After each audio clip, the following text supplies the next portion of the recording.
다 같이 자리에서 일어나셔서 찬송가 1장 부르겠습니다.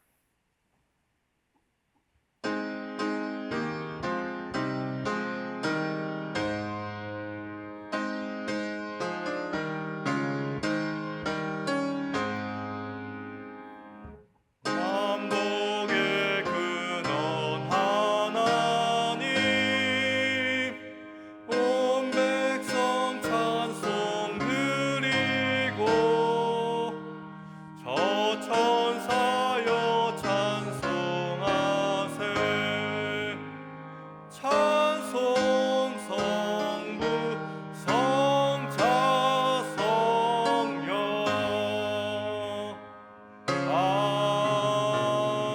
아멘. 사랑과 은혜가 충만하신 하나님 아버지, 주님께서 저희에게 수요 기도회를 허락하여 주시고 주님 앞에 찬송과 기도와 말씀 가운데 나아갈 수 있도록 인도하시니 감사합니다.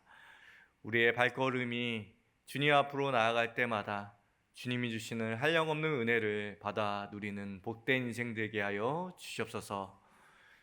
우리를 죄에서 구원하신 우리 구주 예수 그리스도의 이름으로 기원하옵나이다. 아멘. 자리에 앉겠습니다. 찬송가 208장 함께 찬양하겠습니다.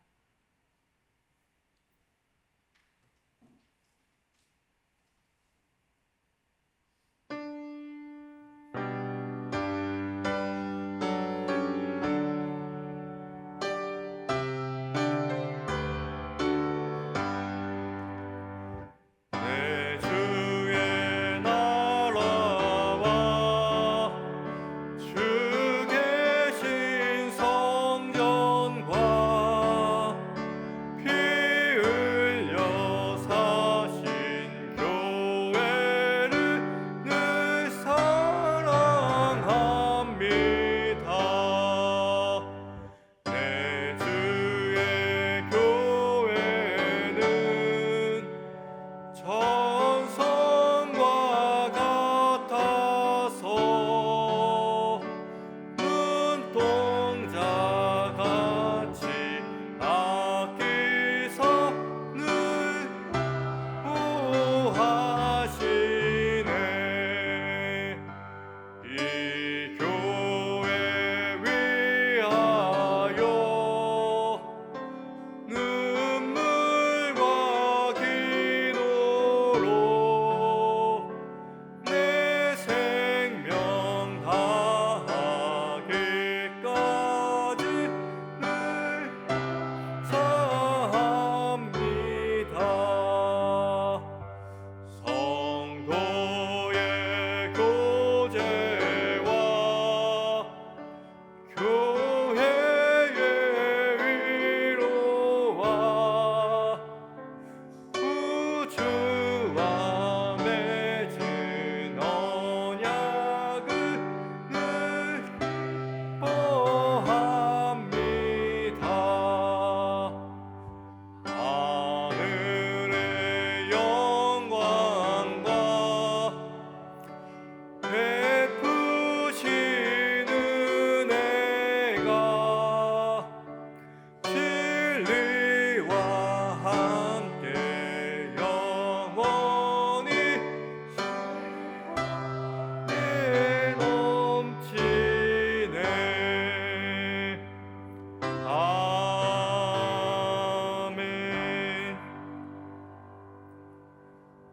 오늘 우리에게 주시는 하나님의 말씀은 에베소서 1장 22절, 23절 말씀입니다.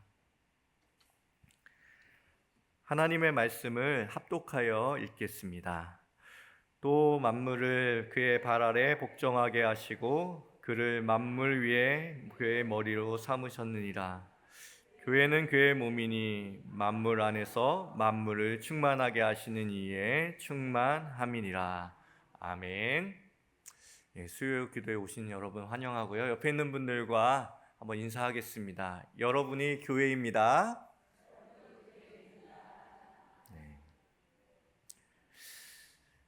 함께 교회를 이루어가고 또 만들어가는 우리 승리교회 성도들 모두가 주님의 교회답게 또 교회로서 역할들을 다 하시는 여러분이 되시기를 주님의 이름으로 기원드립니다. 보는 것에도 보는 것과 관련된 여러 가지 글자들이 있는데요. 견, 간, 성, 시 모두 본다라는 뜻을 갖고 있는 한자입니다. 같은 것을 보아도 다 다르게 보는 것 같습니다. 똑같은 것을 함께 보고 있는데도 이 사람이 보는 것이 다르고 저 사람이 보는 것이 다를 때가 있다라는 것이죠. 견이라는 한자는 단순히 그냥 내 눈에 보이는 대로 지금 보는 것을 뜻하고요. 간이라는 것은 우리 주마간산이라는 한자 성어 잘 아시죠? 대충 훑어보는 것을 간이라고 합니다. 성은 눈을 작게 오므리고 자세히 들여다보는 것을 뜻하는 한자입니다.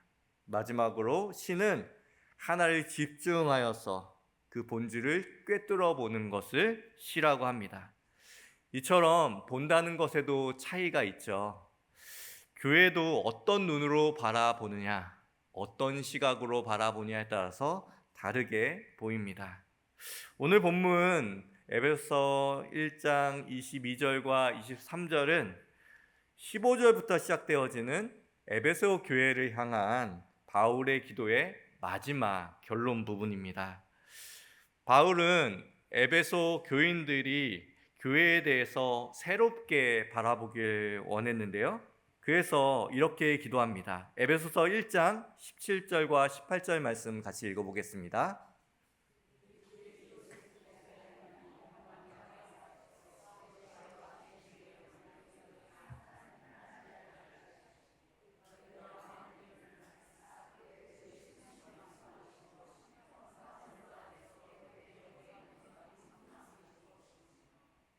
바울은 에베소 교인들이 자신이 바라보는 에베소 교회처럼 바라보길 원했던 것이죠.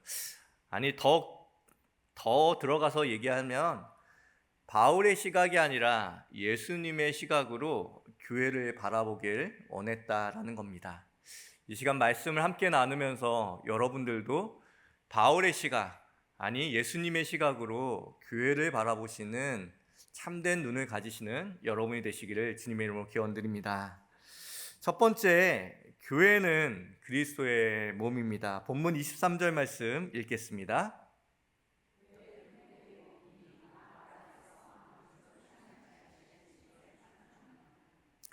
바울만큼 교회에 대한 시각이 180도 바뀐 인물도 없습니다. 바울이 어떤 인물이었습니까? 바울이 사울이었을 때에 그는 철저한 율법주의자였고 바리새인 중에 바리새인이었다라고 성경은 설명해 주고 있습니다. 그런 그의 눈에 비춘 교회는 어땠을까요? 율법을 파괴하는 이단이며 그리고 또한 진멸해야 될 대상으로 여겨졌습니다. 그런데 그의 눈이 어떻게 바뀝니까? 예수님을 만난 이후에 그 누구보다도 교회를 사랑하는 사람으로 바뀝니다. 사도행전 9장 4절 말씀 같이 읽어볼까요?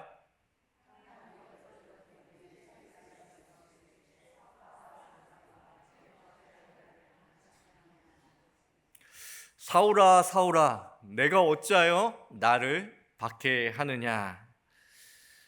우리가 잘 알고 있는 바울의 회심 사건에 나와 있는 예수님의 말씀입니다. 그런데 좀 이상한 게 있습니다. 그는 생전에 예수님을 만난 적이 없습니다. 예수님께서 돌아가신 이후에나 이 사울은 성경에 등장합니다. 그런데 예수님께서는 이 환상 중에 나타나셔서 다메섹 도상에서 환상 중에 나타나셔서 이렇게 말씀하시는 것이죠. 사울아 사울아 내가 어찌하여 나를 박해하느냐. 어떻게 생전 만나보지 못한 사람을 박해할 수 있습니까? 만나보지 못한 사람을 어떻게 박해할 수 있는 것일까요? 그때 바울은 깨닫습니다. 교회와 예수님은 하나구나. 내가 교회를 박해하고 있었는데 그 교회를 박해하는 그 모습을 바라보면서 예수님께서는 사울아 사울아 어찌하여 나를 박해하느냐라고 이야기하고 있는 것이죠. 일반적으로 우리가 계시라고 하면 어떤 것이 먼저 떠오릅니까? 눈이 덮여져 있었는데 그것이 가려졌던 것이 제거되면서 볼 수 있어질 때에 우리는 계시라는 단어를 쓰죠. 하지만 바울은 오히려 자신의 눈에 보이던 것들을 오히려 덮어주심으로, 가려주심으로 보게 되었다라는 겁니다. 보지 못하던 것들을 오히려 자신이 늘 보던 것들이 오히려 가려져야지만 볼 수 있었던 것이 있었다라는 것이죠. 바울은 자신이 눈이 다시 덮였을 때, 육신의 눈이 어두워졌을 때 오히려 그리스도와 교회가 한 몸이라는 사실을 발견하게 됐던 것입니다. 우리도 그렇습니다. 내가 보려는 것에 가려져서 예수님을, 교회의 참 모습을 보지 못할 때가 너무 많지 않습니까? 어느 가정에서 실제 있었던 일이라고 하는데요. 어머니께서 남편을 잃고 딸을 키워냅니다. 어려운 형편에도 잘 키워내서 공부도 골자리에서 변호사 시험에 합격해서 변호사가 됩니다. 근데 변호사가 되는 게 쉬운 일이 아니잖아요. 사람들과 경쟁해야 되고 잠을 쪼개가면서 공부를 했어야 했습니다. 그러다 보니 자연스럽게 신앙과 교회와 멀어지게 되었습니다. 딸이 성장하고 성공해서 너무 좋지만 마음 한구석에 계속 딸의 구원과 딸의 믿음이 계속 걱정됐던 이 어머니는 계속 기쁘면서도 마음 가운데 슬픔을 가지고 살아갔습니다. 그런데 딸이 어머니가 이렇게 고생한 것을 모르지 않죠. 그래서 어머니의 생신날 어머니가 소원 한 가지 이야기하시면 제가 그 소원 꼭 무슨 일 있어도 지키고 들어드릴게요 라고 얘기했습니다. 이 딸이 이제 딸에게 이 어머니가 뭘 말했을 것 같습니까? 교회 한번 가자라고 이야기했다고 합니다. 못 들어드릴 어려운 부탁도 아니기 때문에 몇십 년 만에 교회를 갔습니다. 교회를 가는 그 순간부터 쉽지 않습니다.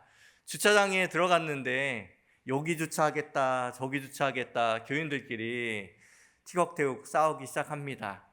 어떻게 또 주차를 하고 나서 내려와서 이제 예배를 드리려고 합니다.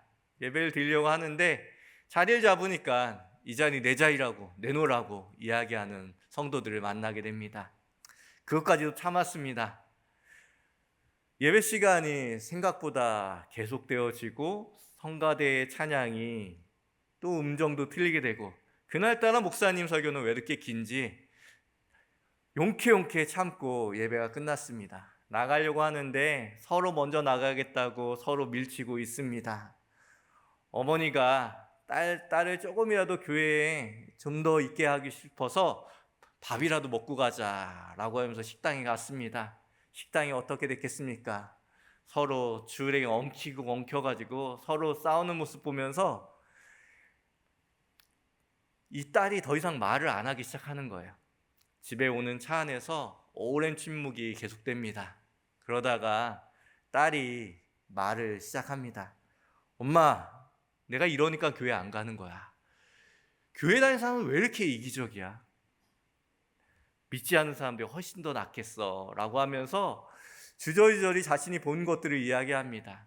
그 얘기를 한참 동안 듣고 있었던 어머니가 이렇게 말합니다.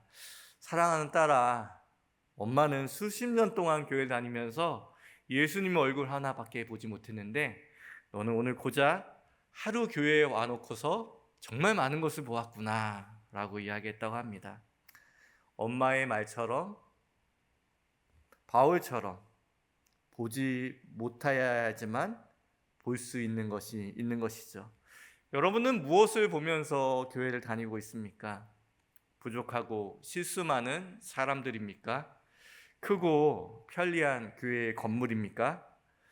바울의 기도처럼 주님께서는 육신의 눈을 어둡게 해주실 때 우리가 볼 수 있는 것이 있다라고 우리에게 말씀하고 있는 것이죠. 그리스도와 교회는 하나다.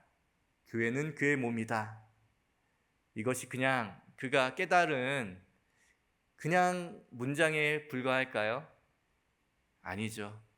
그는 오히려 다메섹 도상에서 자신이 가려졌을 때에 예수님의 그 한 말씀, 왜 나를 핍박하느냐 라는 그 말씀을 듣고 체험적으로 알게 된, 우리는 문자적으로 알지만 바울은 체험적으로 알게 된 놀라운 진리인 것이죠. 주님께서 우리에게 말씀하십니다. 그리스도와 교회는 하나다. 교회는 그의 몸이다. 사랑하는 성도 여러분, 이 놀라운 진리가 여러분들이 평생토록 교회를 보는 변하지 않는 기준이 되시기를 주님의 이름으로 기원드립니다. 두 번째로 그리스도의 사랑으로 교회를 바라봐야 합니다. 바울은 에베소 교회에 대해서 특별한 마음을 갖고 있었습니다. 사도행전 19장 20장을 보면 바울은 에베소 교회에서 3년간 머물면서 복음을 전했습니다. 바울의 전체 선교 여정 중에 가장 오래된 기간이죠. 사도행전 20장 31절 말씀 같이 보도록 하겠습니다.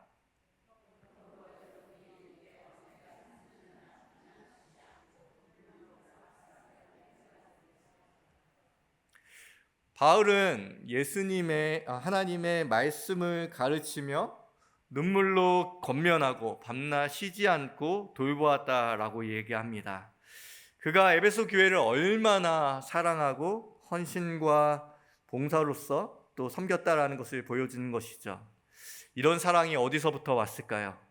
바울이 갖고 있었던 이 사랑은 바울의 것이 아닙니다.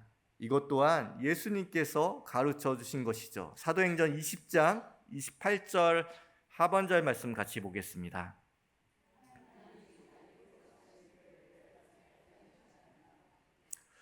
조선 정조 때에 유명한 문장가였던 유한준 선생이라는 사람이 있습니다. 그 선생의 한 말이 사랑하면 알게 되고 알게 되면 보이나니 그때 보이는 것은 전과 같이 아니하리라 라고 얘기했습니다. 바울은 주님의 사랑으로 교회에 대한, 특별히 에베소 교회에 대한 깊이가 점점 깊어집니다. 그 깊어진 이해는 이렇게 에베소서에 기록되죠. 교회는 그리스도의 몸이다. 교회는 성령이 거하시는 성전이다. 교회는 그리스도의 신부다. 이 놀라운 진리들을 어떻게 발견할 수 있었을까요? 바로 예수님이 보여주시던 그 사랑으로 교회를 사랑하고 섬기고 교회를 바라봤기 때문에 생길 수 있는 통찰입니다. 에베소 교회를 바라보는 바울의 마음을 목회자로서 100% 동감하게 됩니다. 저도 목회자로 살아오면서 지나온 교회들을 생각하면 가슴이 뭉클하고 따뜻해집니다. 지금 섬기는 우리 교회는 말할 것도 없겠죠. 목회자들에게 교회란 정말 하나님께서 주신 사랑으로 날마다 새롭게 발견해지는 그런 공동체인 것 같습니다. 앞으로도 교회를 섬기며 또 교회를 사랑하면서 교회가 무엇인지 점점 알아가게 될 것 같습니다.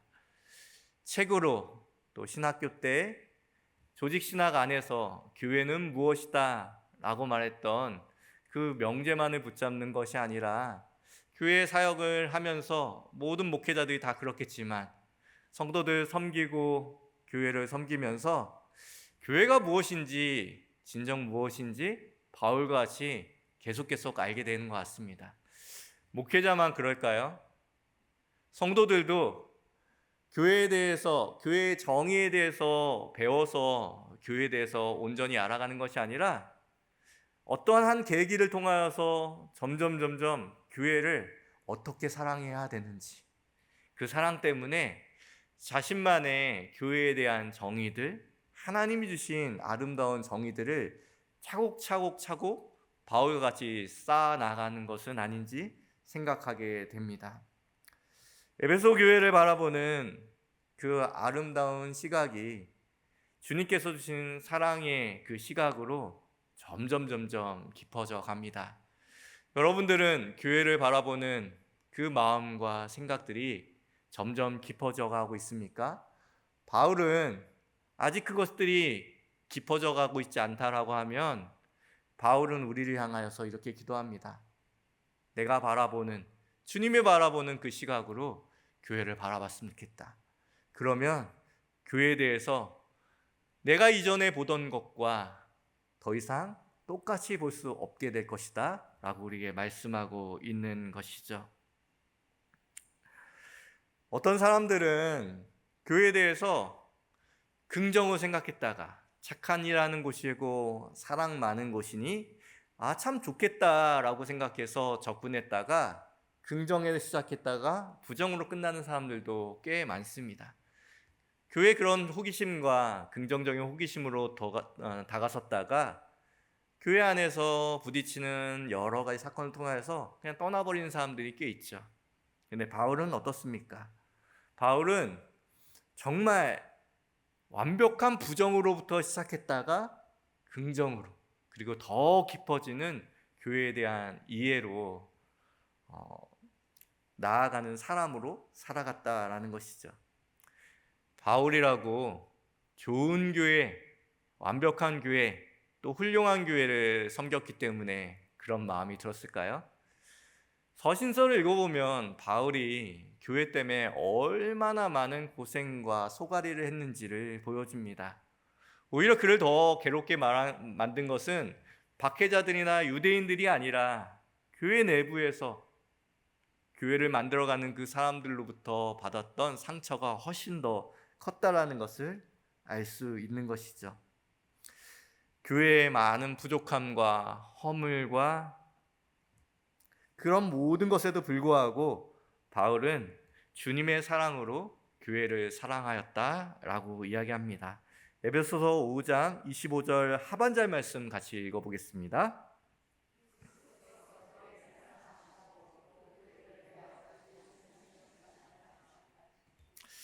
사랑하는 성도 여러분, 그리스도께서 교회를 사랑하시고 그 사랑으로 교회를 끝까지 사랑하신 그 사랑으로 여러분들도 여러분의 인생의 평생을 그 사랑의 마음으로 교회를 사랑하는 것, 그것이야말로 하나님이 우리에게 원하는 것이겠죠. 마지막 세 번째로 교회는 그리스도로 충만하다라는 사실을 기억해야 합니다. 본문 23절 말씀을 다시 한번 읽겠습니다.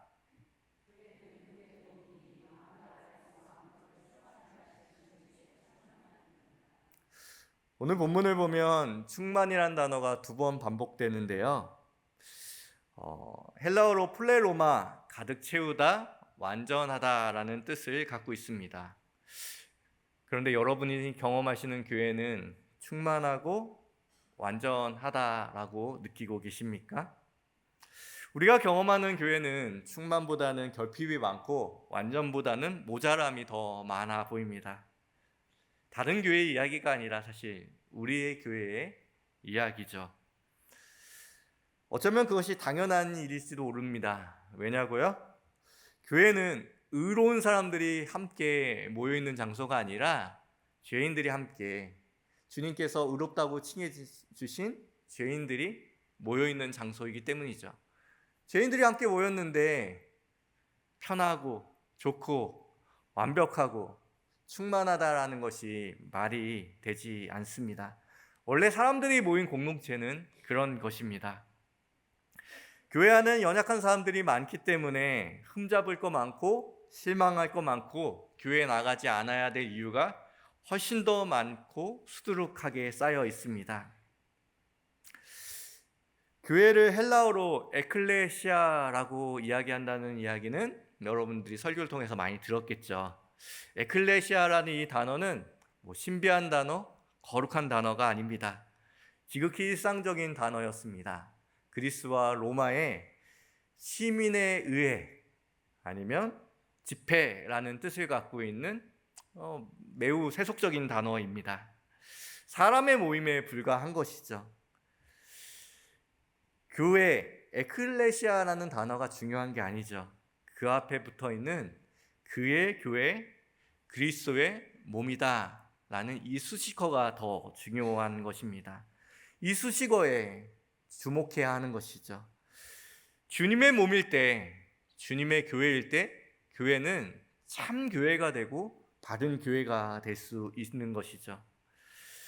그래서 루터가 종교개혁 때 교회라는 단어를 번역할 때에 꽤 고심을 해서 번역했는데요.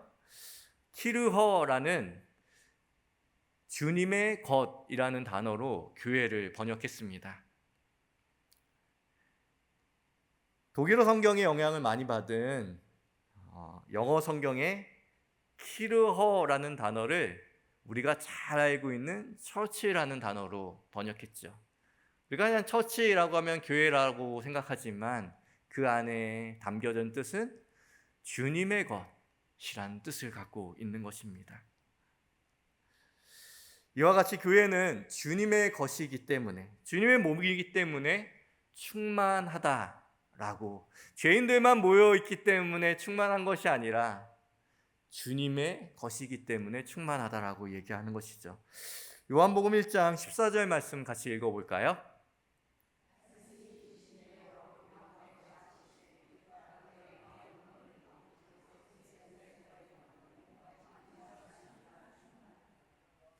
사도 요한은 말씀 대신 예수님을 바라보며 이렇게 고백하죠. 그의 영광을 보니 은혜와 진리가 충만하더라. 우리에게도 이 사도 요한의 시선이 필요합니다. 한 임금이 신하에게 이렇게 명령을 내렸습니다. 물이 가득한 항아리를 머리에 지고 시장 한 바퀴를 돌고 오거라. 단 이 머리에 출렁거리는 이 물 항아리에 물 한 방울이라도 땅에 떨어뜨려서는 안 된다라고 이야기했다고 합니다. 임금의 엄중한 명령이니 극도의 긴장을 하면서 출렁거리는 물 항아리를 붙잡고 시장 한 바퀴를 돌고 옵니다. 그리고 임금이 이렇게 물어봅니다. 시장에 가서 무엇을 보았느냐라고 이야기하니 이 신하가 이렇게 대답합니다. 임금님, 머리에 이고 가는 이 출렁거리는 가득 찬 이 물 때문에, 이 항아리 때문에 아무것도 보지 못하고 아무것도 듣지 못했습니다. 그것만 집중하고 있다 보니까 이 시장의 시끌벅적한 소리, 흥정한 소리, 푸닥거리는 모든 소리를 듣지 못하고 모든 것들을 못 보고 그냥 오로지 그거에만 집중하고 그것만 바라봤습니다 라고 얘기했습니다. 그런 임금이 이렇게 말했습니다. 앞으로도 네가 나라를 돌볼 때, 그 나라를 바라볼 때에 그런 마음으로 돌보거라. 출렁거리는 그 항아리의 물만 바라보듯이 백성들을 그렇게 바라보거라 라고 이야기했다는 것이죠. 오직 예수님 안에 있는 은혜와 진리를, 그 충만함을 압도되어서 그것을 바라보는 사람들에게 하나님께서는 부족한 사람들의 모습이 아니라 오직 하나님의 그 충만하심만을, 예수 그리스도의 은혜와 진리가 충만하다라는 그 본질을, 교회가 갖고 있는 그 본질을 보게 하는 것이겠죠. 교회는 그리스도로 완전합니다. 교회는 그리스도로 충분합니다. 그리스도께서 모든 것 되신다라고 이야기하는 것이죠. 그러나 우리는 그리스도로 충만하다는 고백 대신에 교회에다가 여러 가지를 덧붙이고 싶어 합니다. 교회의 유명한 프로그램들을 덧붙이고, 여러 사역들을 덧붙이고, 세상적인 경영을 덧붙입니다. 입술로는 그리스도로 충만하다라고 말하지만 어딘가 부족해 보이는 거예요. 우리 교회는 이게 부족해서 사람들이 좀 안 오는 것 같아. 우리 교회는 이 부분만 좀 채우면 더 풍성해질 것 같은데, 이것만 도입하면 더 부흥할 것 같은데, 다 틀린 말이죠. 오히려 그런 말을 하면 할수록 우리가 그리스도로 충만하지 않다라는 것, 그리스도로 충분하지 않다라는 것을 우리 입술로 다시 한번 고백하는 꼴만 되는 것입니다. 사랑하는 성도 여러분, 우리 교회가 그리스도로 충만한 교회가 되기 원합니다. 말씀을 맺겠습니다. 현실 속에 있는 교회는 충만과는 좀 거리가 여전히 먼 것 같고 자꾸 부족해 보일 때가 있습니다. 제가 참 좋아하는 한자이고 몇 번 설교에 언급한 이야기인데요.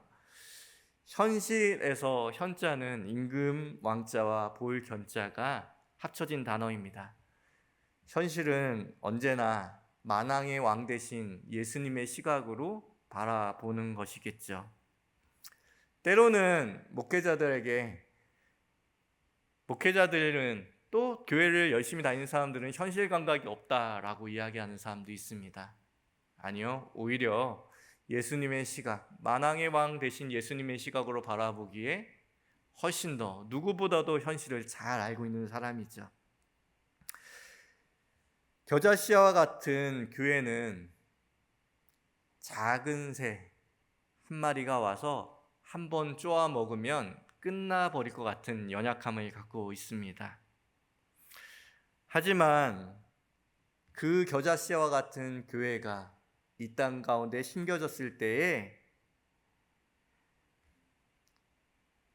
공중의 모든 새가 깃들 만큼 충만함을 가졌습니다.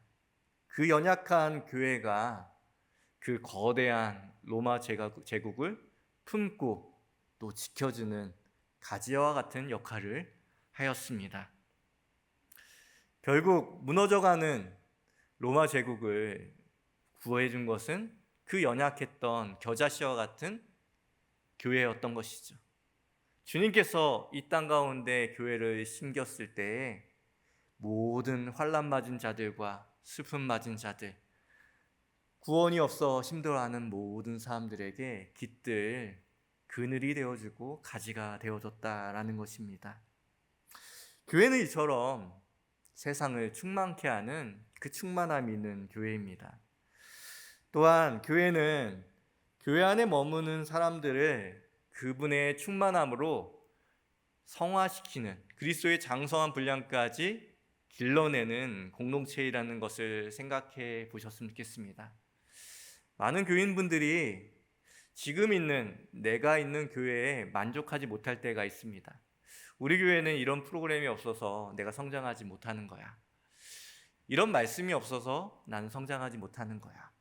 수많은 이야기를 이야기하면서 더 큰 교회로 그 교회들을 찾아가는 사람들을 바라보게 됩니다. 얼마 전에 종영된 폭삭 소가수다 여러분들 다 보셨죠? 이런 대사가 나옵니다. 도시생활에 지친 금명이가 어머니 아버지 집에 옵니다. 지친 딸을 위해서 없는 살림에 있는 것 없는 것 다 꺼내와서 먹여대고 또 먹여댑니다. 그 후에 금명이의 나레이션이 나옵니다. 이런 말이 나오는데요. 속이 다쳐온 딸을 위해 그들은 하나만 해댔다. 그들은 나를 키웠고 또 키워냈다. 내가 세상에서 100g도 사라지지 않게 했다. 부족하다고 또 못 배웠다고 자녀를 온전히 키워내지 못하는 부모는 없죠. 나름대로의 모습대로 장성하게 다 키워내고 또 키워냅니다. 마찬가지로 작다고 부족하다고 주님께서 우리에게 맡겨놓으신 성도들을 온전히 키워내지 못할 교회도 없습니다. 왜냐고요?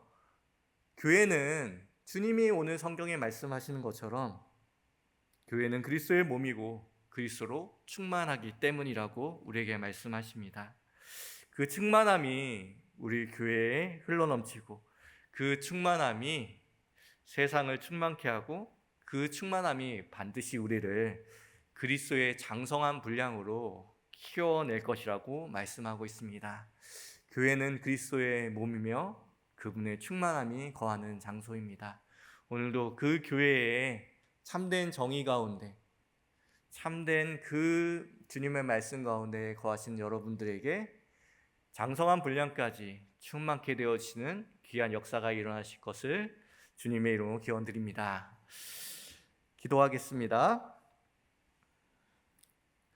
우리 이 시간 함께 들은 말씀을 함께 기억하면서 기도하기 원합니다.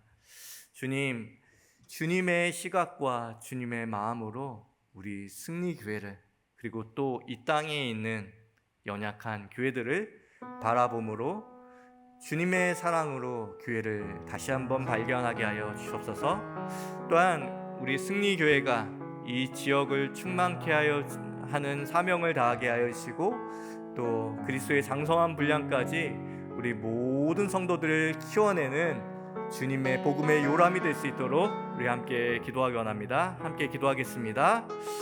하나님 아버지, 오늘도 하나님의 은혜 가운데 우리를 이곳으로 부르셨습니다. 이 교회 안에서 우리가 자라감을 다시 한번 고백합니다. 하나님께서 우리에게 주신 귀한 은혜들을 받으며 그리스도의 장성한 분량까지 그 충만한 가운데 자라나길 소망합니다. 그 충만함이 흘러넘쳐 이 지역과 또 모든 교회들이 그리스도의 충만함과 사명을 감당할 수 있는 주님의 귀한 복된 교회로 다시 한번 거듭나기를 소망합니다. 아버지 하나님, 때로는 부족하고 때로는 못났어도 그리스도께서 교회를 핏값으로 사신 것처럼 우리의 마음 가운데서도 교회를 어떻게 사랑해야 하는지 날로 교회에 대한 하나님께서 주시는 경험적 이해들이 더욱더 아버지 충만해지길 소망합니다. 교회를 더욱더 사랑하게 하여 주시고 교회를 더욱더 하나님 앞에서 바라볼 수 있도록 인도하시고 붙잡아 주시옵소서.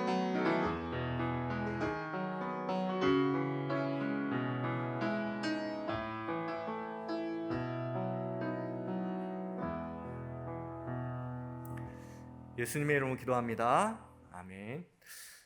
광고하겠습니다. 이번 주에 위임 목사님께서는 오늘 장신대 사경에 인도 중이시고요. 그리고 내일부터 몽골 이엘릉호르교회 20주년 선교 방문에 가십니다. 여러 일정 가운데 하나님께서 은혜 주시기를 기도 부탁드립니다. 오늘부터 전도지체 전도가 시작되는데 우천 관계로 세미나로 대신합니다. 마더와이즈 그리고 또 유아문화학교 하반기 세례 입교 예식 신청을 받고 있습니다.